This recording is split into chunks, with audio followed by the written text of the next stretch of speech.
Welcome back to Slow English Stories. I'm your storyteller, Leo. Do you ever feel like you are working hard but getting nowhere? Today, I have a powerful story for you called The Master's Empty Scale. It's a story about a young man who lost everything and a wise old master who gave him a very strange mission. But we aren't just listening to a story. We are going to learn English together. I will stop and explain new words and grammar rules as we go.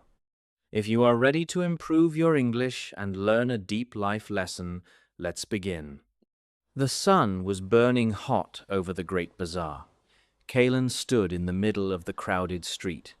He could smell the strong scent of roasted meat and expensive spices like cinnamon, but Kaelen was not happy. Just yesterday he was a rich merchant with silk clothes. Today his pockets were empty. His ships had disappeared in a dark, angry storm at sea.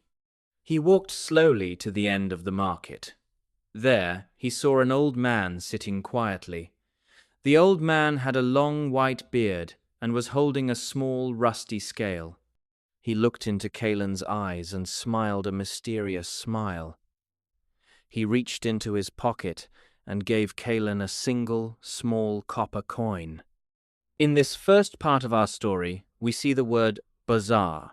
This is a traditional market or a street with many shops. We also use the word merchant. A merchant is a person who buys and sells things to make money. Finally, we have the word rusty. This describes metal when it gets old and orange because of water and air. If you did not know these words, think of a busy outdoor market filled with traders and old tools. Now, let's look at our grammar point, the past continuous.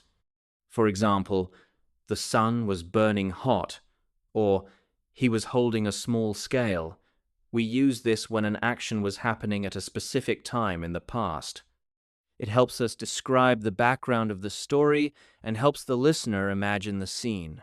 "Go to the market," the old master whispered. His voice was soft, like the sound of dry leaves on the ground. "Wait until the scale is empty. Only then, spend this coin." Kaelen looked at the coin. It was small and dirty. He was very confused because the market was never empty. The bazaar was always full of the shouting of sellers and the clinking of gold, but he decided to obey. He went back to the center of the town and waited. In this part of our story, we see the word shouting. This means speaking very loudly, usually because a place is noisy. We also see the word clinking. This is the specific sound two pieces of metal, like coins, make when they touch each other.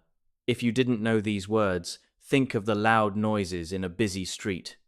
Now, let's look at a quick grammar rule. The master said, "Wait until the scale is empty." The word until is very important here. We use it to talk about a point in time. It means you must stay in one situation up to a specific moment. Kaelen must wait and not spend the money before the market becomes empty. Kaelen sat on a cold stone bench. He watched the rich merchants. They were wearing shining jewels and smelling of expensive perfumes. He felt a deep envy in his heart. He was hungry, and his stomach felt like a hollow drum. Every time he wanted to buy a piece of bread, he looked at the coin and remembered the master's words. Days passed. The market remained crowded. Kaelen grew thin, and his clothes became dusty and gray. People started to push him. He was no longer a proud merchant. He was just a shadow in the corner. But he kept his eyes on the master's scale in the middle of the square, waiting for the noise to stop. Did you notice the word shining? It describes something that reflects light and looks bright, like gold or stars. We also use the word envy. Envy is the unhappy feeling you get when you want something that someone else has. Kaelen wanted the food and money he saw others holding. For our grammar, look at this sentence. Kaelen grew thin. Here, the word grew is the past tense of grow. Usually, we use grow for plants, but in English, we use it to describe a change in a person's condition. He wasn't thin before, but over time, he became thin. Should I continue with the next part, where the great storm arrives and the market finally changes? Suddenly, the sky turned a dark, bruised purple. A warm, heavy wind began to blow, carrying the bitter taste of salt and sand. It was the Kamsin, a giant desert storm. The wind became a howl, shaking the wooden stalls and tearing the silk banners. The rich merchants screamed in fear. They dropped their bags of gold and ran to find shelter, leaving the street completely deserted. Within minutes, the great bazaar was silent. The only sound was the wind whistling through the empty alleys. Kaelen stood up, his heart beating fast. He looked at the scale in the middle of the square. No one was there. No gold was moving. The market was finally perfectly empty. In this section, I used the word bitter. Usually we use this for the taste of coffee or lemons, but here it describes a sharp, unpleasant feeling in the air. I also used the word howl.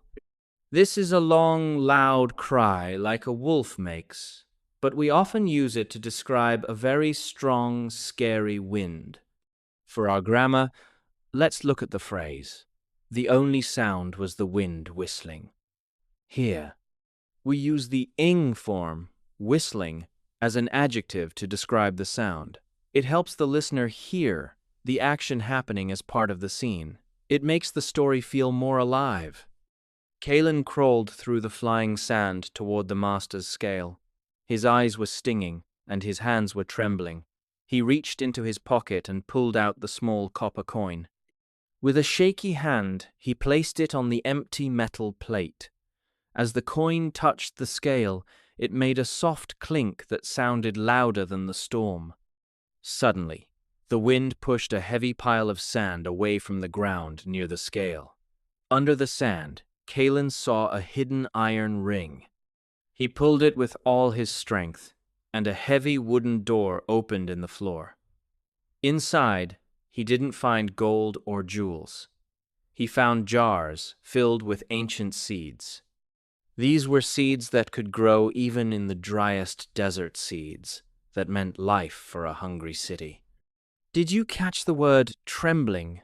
This means shaking slightly, usually because you are cold, afraid, or very excited.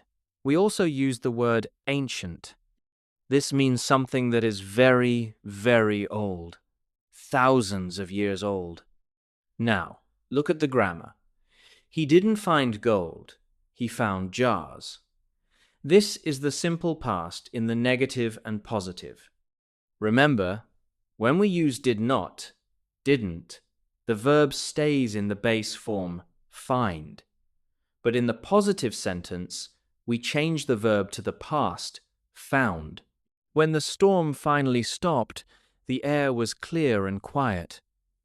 The other merchants returned, but they were crying.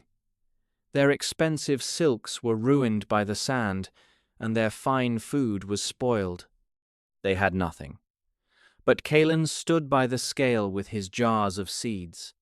He shared the seeds with the people, and soon the dry land around the city became a green garden.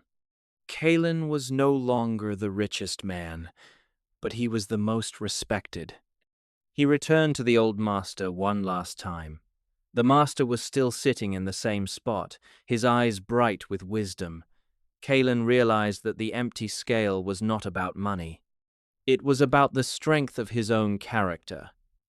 He had learned to wait, to watch, and to stay calm when everyone else was panicking. He finally understood that the most valuable thing he owned was not in his pocket, but in his mind. In this final part, we used the word respected.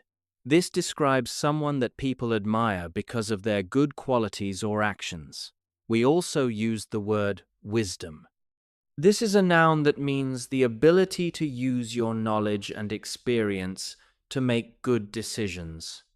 For our grammar, let's look at the phrase, he had learned to wait. This is the past perfect. We use had plus the past participle to show that one action, learning, happened before another action in the past, returning to the master. It shows the journey of his growth. And that is the story of the master's empty scale. Kaelen lost his gold, but he found something much better, patience and a new beginning. I hope this story helped you practice your English today. Which part was your favorite? Was it the scary storm or the secret seeds? Let me know in the comments below. If you want to hear more stories like this and keep improving your English, make sure to subscribe to Slow English Stories and hit the like button. I'm Leo, and I will see you in our next story.